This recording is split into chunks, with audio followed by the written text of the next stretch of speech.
ఆషాఢ మాసం సందర్భంగా మన కాసం ఫ్యాషన్స్ కిలో చీరలు కొనండి, అరకిలో చీరలు ఉచితంగా పొందండి. తెలంగాణ బీజేపీలో కీలక పరిణామం చోటు చేసుకుంది. బీజేపీలో కేంద్ర మంత్రి సహాయ మంత్రి బండి సంజయ్, బీజేపీ ఎంపీ ఈటెల రాజేందర్ మధ్య ఉన్న కోల్డ్ వార్ కు చెక్ పెట్టేందుకు బీజేపీ అడుగులు వేసింది. ఇందులో భాగంగా కేంద్ర మంత్రి బండి సంజయ్, ఈటెల రాజేందర్ మధ్య సయోధ్య కుదిర్చేందుకు బీజేపీ పెద్దలు రంగంలోకి దిగారు. నార్సింగ్లోని ఎంపీ లక్ష్మణ్, బండి సంజయ్, ఈటెల రాజేందర్ సమావేశం కాబోతూ ఉన్నారు. తెలంగాణ రాష్ట్ర వ్యవహారాల ఇన్ఛార్జ్ అభయ్ పాటిల్తో ఈ ఇద్దరు నేతలు కూడా భేటీ కాబోతూ ఉన్నారు. ఇద్దరి మధ్య సయోధ్య కుదిర్చి రాష్ట్రంలో కలిసి పనిచేసే దిశగా ముందుకు వెళ్లనున్నారు. సో బండి సంజయ్ అలానే ఈటెల రాజేందర్ భేటీ ముగిసినట్టుగా తెలుస్తోంది. మరిన్ని లైవ్ అప్డేట్స్ తెలుసుకుందాం. మా ప్రతినిధి అజయ్ మనకు అందుబాటులో ఉన్నారు. అజయ్,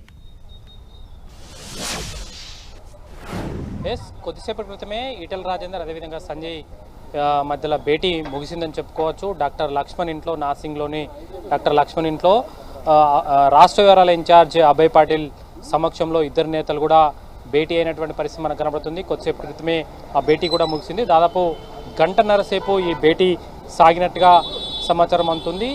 తెలంగాణ బీజేపీలో ఇది ఒక కీలక పరిణామం అని కూడా చెప్పుకోవచ్చు. ఎందుకంటే గత కొంతకాలంగా ఈటెల అదేవిధంగా బండి సంజయ్ మధ్యలో ఒక కోల్డ్ వార్ నడుస్తుందన్నది మనకు తెలిసిన విషయమే. నేతలు కూడా భేటీ ముగిసిన అనంతరం బయటికి మరికొద్దిసేపట్లో కూడా రానున్నారు. అయితే ఈటెల రాజేందర్, బండి సంజయ్ మధ్యలో కోల్డ్ వార్ నడుస్తుంది. ఇరు వర్గాలకు సంబంధించినటువంటి కార్యకర్తలు, శ్రేణులు సోషల్ మీడియాలో పెద్ద ఎత్తున పోస్టులు పెట్టుకుంటున్నారు. ఒకరిపై ఒకరు ఇండైరెక్ట్గా సోషల్ మీడియాలో పెద్ద ఎత్తున పోస్టులు పెట్టుకోవడం, పార్టీకి నష్టం కలిగించే విధంగా ఇరుపక్షాలు కొన్ని చర్యలైతే జరుగుతున్న నేపథ్యంలో పార్టీ డ్యామేజ్ జరుగుతున్నది అన్న విషయాన్ని పసిగట్టినటువంటి బీజేపీ జాతీయ నాయకత్వం ఈ చర్యలకు పూనుకుందని చెప్పుకోవచ్చు. ఏదైతే కాన్వాయ్ కూడా వస్తున్నది, ఇద్దరికి సంబంధించినటువంటి నేతల కాన్వాయ్ వస్తుంది. ముగ్గురు కలిసి, అంటే డాక్టర్ లక్ష్మణ్, ఈటెల రాజేందరు, అదేవిధంగా బండి సంజయ్, ఈ ముగ్గురు నేతలు కలిసి ఒకే కారులో వస్తున్నట్లుగా అయితే మనకు సమాచారం అందుతుంది. ఆ ముగ్గురు కలిసి కూడా ఇప్పుడు మీడియాతో మాట్లాడనున్నారు. ఈ భేటీలో ఏం జరిగింది, ఎలాంటి అంశాలను చర్చించారు, ఈ భేటీ వల్ల ఎలాంటి సందేశాన్ని ఇవ్వబోతున్నారు మనం చూడవచ్చు. ఇదే కాన్వాయ్, ఇది సంజయ్ కాన్వాయ్ కార్ అని చెప్పుకోవచ్చు. ముందట అభయ్ పాటిల్ ఉన్నారు. వెనకాల చూసుకున్నట్లయితే రాష్ట్రానికి సంబంధించిన నేతలు బండి సంజయ్, ఈటెల రాజేందర్, అదేవిధంగా లక్ష్మణ్, ఈ నేతలంతా కూడా కలిసి ఒకే వెహికల్ నుండి దిగి నడుచుకుంటా బయటకు వస్తున్నారు. ఈ అంశంపై ఏ అంశాలపై చర్చించినారు, ఏ అంశాలను వాళ్ళ లోపల మాట్లాడారు అన్న అంశాలను వాళ్ళు మీడియా ముఖంగా మాట్లాడే అవకాశం అయితే ఉంది అని చెప్పుకోవచ్చు. అయితే ఇద్దరి మధ్య సయోధ్య కుదిరిందా లేదా, గత కొంతకాలంగా అయితే కోల్డ్ వార్ అని చెప్పుకోవచ్చు. బయట ఎక్కడ ఒకరిపై ఒకరు నేరుగా విమర్శలు చేసుకున్నప్పటికీ కూడా కొంత కోల్డ్ వార్ అయితే ఉంది. మరి ఈ భేటీతోటి అది క్లోజ్ అయిందా లేదా అన్నది కూడా చెప్పవచ్చు.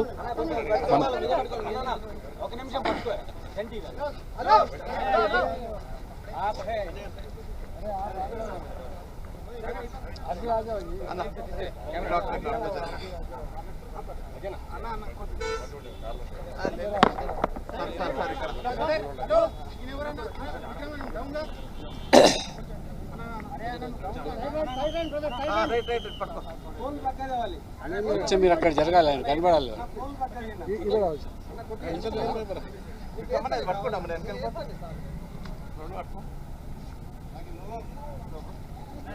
అభయ్ పాటిల్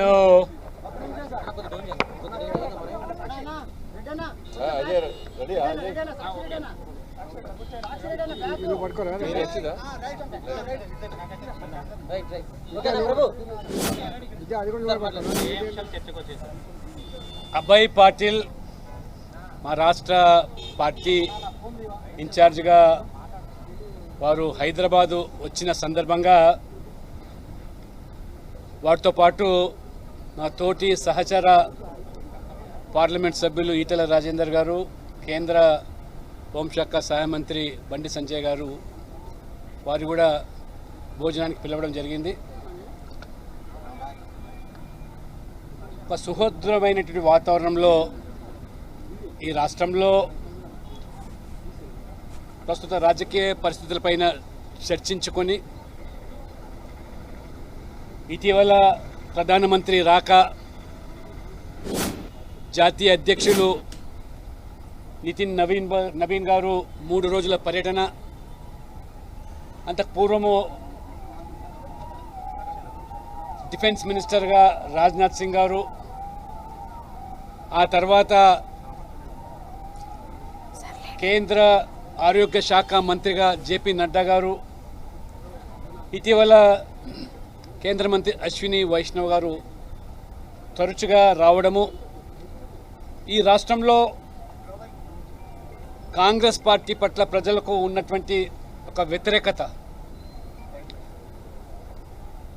ప్రజలు విసిగిపోయి ఉన్నారు.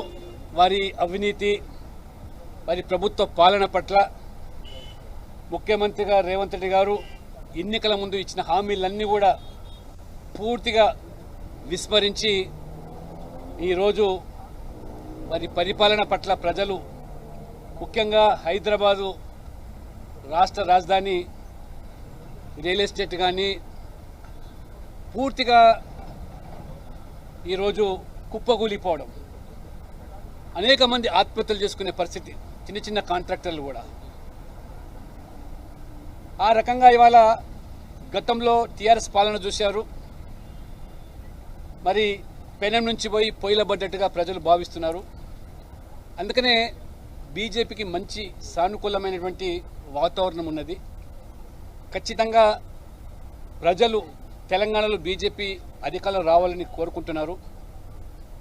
కాబట్టి ఈ దశలో జాతీయ అధ్యక్షులు ప్రధానమంత్రి నరేంద్ర మోడీ గారు 12 సంవత్సరాల పాలనలో తెలంగాణ రాష్ట్రానికి వారు కల్పించిన నిధులు, వారు ఏ ప్రాజెక్టులు అయితే ఇవాళ తెలంగాణ ప్రజల పట్ల వారు ఇవాళ అభివృద్ధికి బాట వేయడమే కాకుండా వేగంగా తెలంగాణ దూసుకుపోతున్నదో, ఇవన్నీ కూడా పిచ్చాపాటిగా అన్ని విషయాలు చర్చించుకొని ఖచ్చితంగా అధికారంలో రావడానికి మరి ఇన్ఛార్జిగా అభయ్ పటేల్ గారు, ఇక అక్కడ రాష్ట్రంలో 2 కేంద్ర మంత్రులు ఉన్నారు, 8 మంది ఎంపీలతో పాటు రాజ్యసభ సభ్యునిగా నేను, నాతో పాటు 8 మంది ఎమ్మెల్యేలు, 3 ఎమ్మెల్సీలు.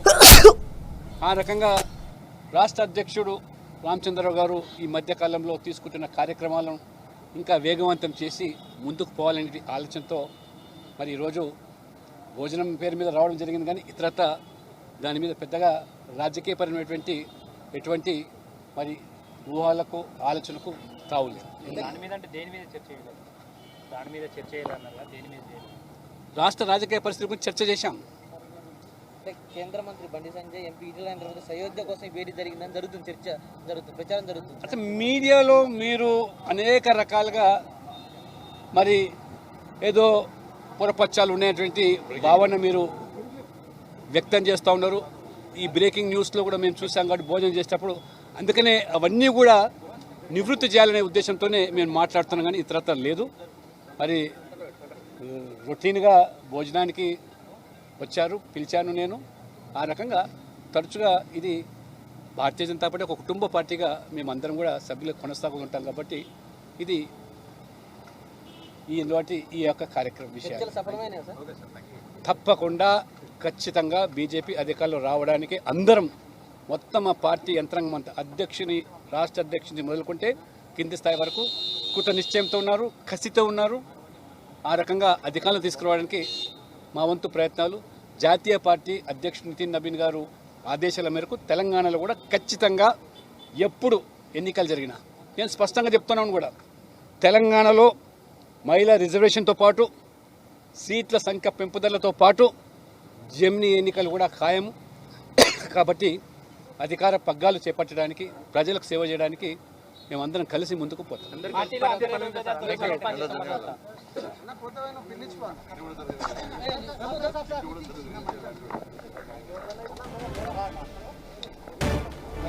టీవీ